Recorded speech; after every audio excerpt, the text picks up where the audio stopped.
Alright, brother, I'm going to try to zoom through this pretty quick. So basically, here's all the parts that came out of it. You know, I don't like leaving trimmers and amps. I always like to mic them in. So I just mic'd that in for you. I had some OEM parts that actually come from Texas Star. So anyway, you were right, there was a dead short. And this diode was shorted out. And when I removed it, there was still a dead short. So at that point of time, I went ahead and removed the 2290 that came out of it. I don't show this much in my videos. I can do this with one hand. If you go over to diode checks, this is the old way we used to check transistors. And I may be able to do this. If you check from base to collector, we have a good junction. Okay? But once you go to base to emitter,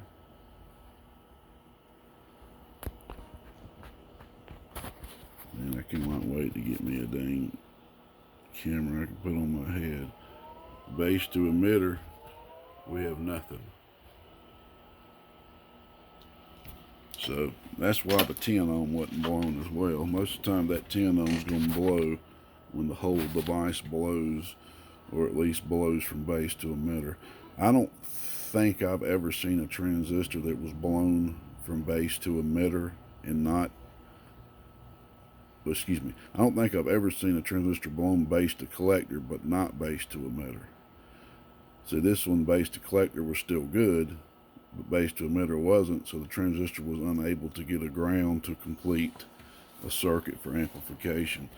So I went ahead and put you another used 2290 in there, real good condition. And this amplifier was set up for a positive ground vehicle. This is an old modulator plus, very old. You won't even really find the schematics for this particular one. The ones you'll see on CB Tricks, they've changed, and then they'll have a 100 ohm pot right here for this particular version. So that's what all of these 16 volt 104s right here were from the positive grounding.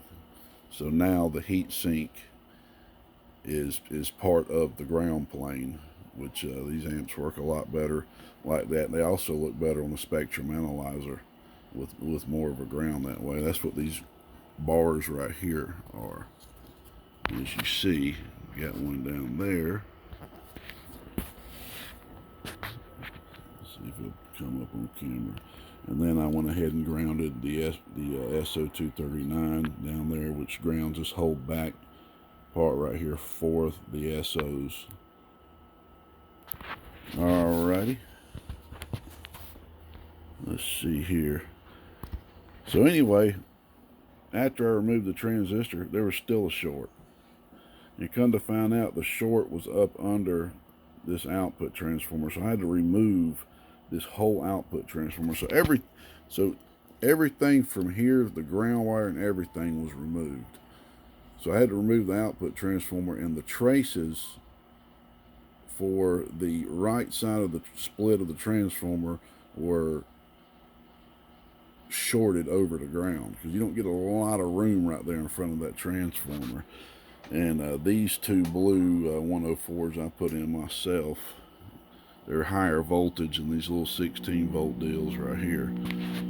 Alright, give me 1 second. Let me turn that dang thing off you keep hearing. I got the speakers on over here. Alright, so anyway, so yeah, I had to remove the output transformer. And then, of course, I went in here and cleaned up the board really good. It was really nasty. A lot of times once you get in these older boards, you can't even see the traces in areas. So anyway, man, it's not a power monster by no means. It's pretty much just gives you right there about 100 watts. But she is back working.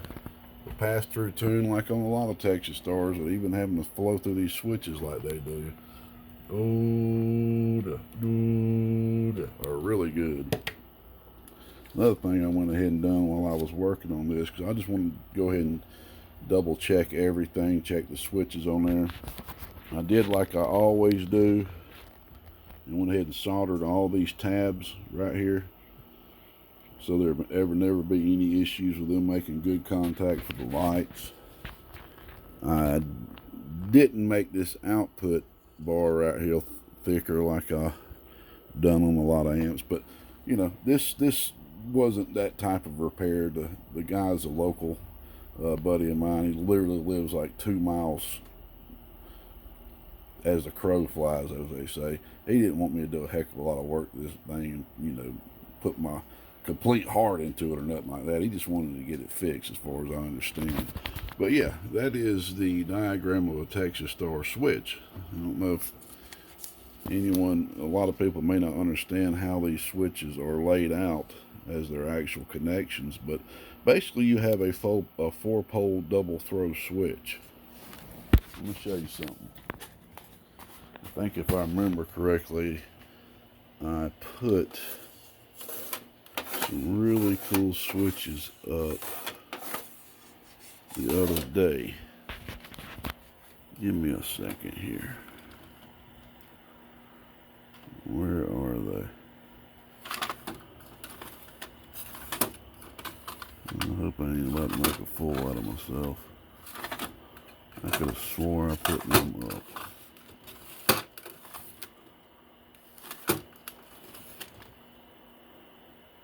I know I put them up. Where did I put them?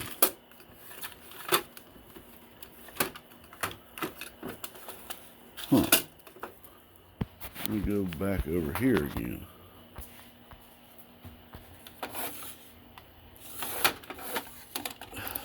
I could have swore I put these switches up. But anyway, I have some 4-pole double throw micro switches, and I guess I did not put them up like I thought I did. I thought I brought them over here and put them up. God, I thought I did, because there's the switch right there that was in the bag with them. Well, see, these right here are 3-pole double throws, okay? So basically what I thought I had come over here and put in this, you know, while I'm sitting here thinking, this is gonna bother me, I gotta go over here and put something in this bin anyway so y'all can follow me. These Texas Star lamps right here. I'm gonna put this right there. Step up over this junk. I'm doing some organizing. Alright. I'm in the middle of doing some major organizing around here. Alright, right here. Let me look in here for one quick second. If I didn't put them up, I want to put them up over there.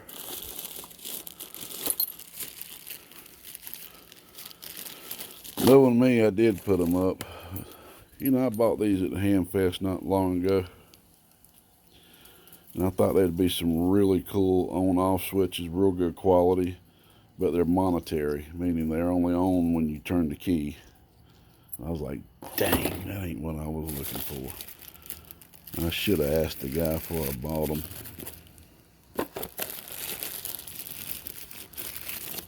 See, now that's the type of key that's not a monetary, but that's just a little cheap one from China. Here they are, right there. I did not make a fool of myself. Alright, let me put all this back. Put the key back. Y'all bear with me, I'm sorry. I wasn't going to turn this into a big video. I was actually trying to do it real quick because I got a lot of work to do today. I got shipping to do, transistors to leave. Transistors are being shipped out daily now. Transistor HG sales are up dramatically. Alrighty. Perfect. I found these on eBay. Let me set the phone down and get them out of the bag. These are 4-pole double throw micro switches. And I bought these probably about 6, 7, 8 years ago. I don't remember how long ago it was, but it was a while. Look at that bad boy right there. Alright. And you can tell too when you flip that thing, there's a little bit of, you got to put a little bit of pressure on it because you're flipping 4 poles.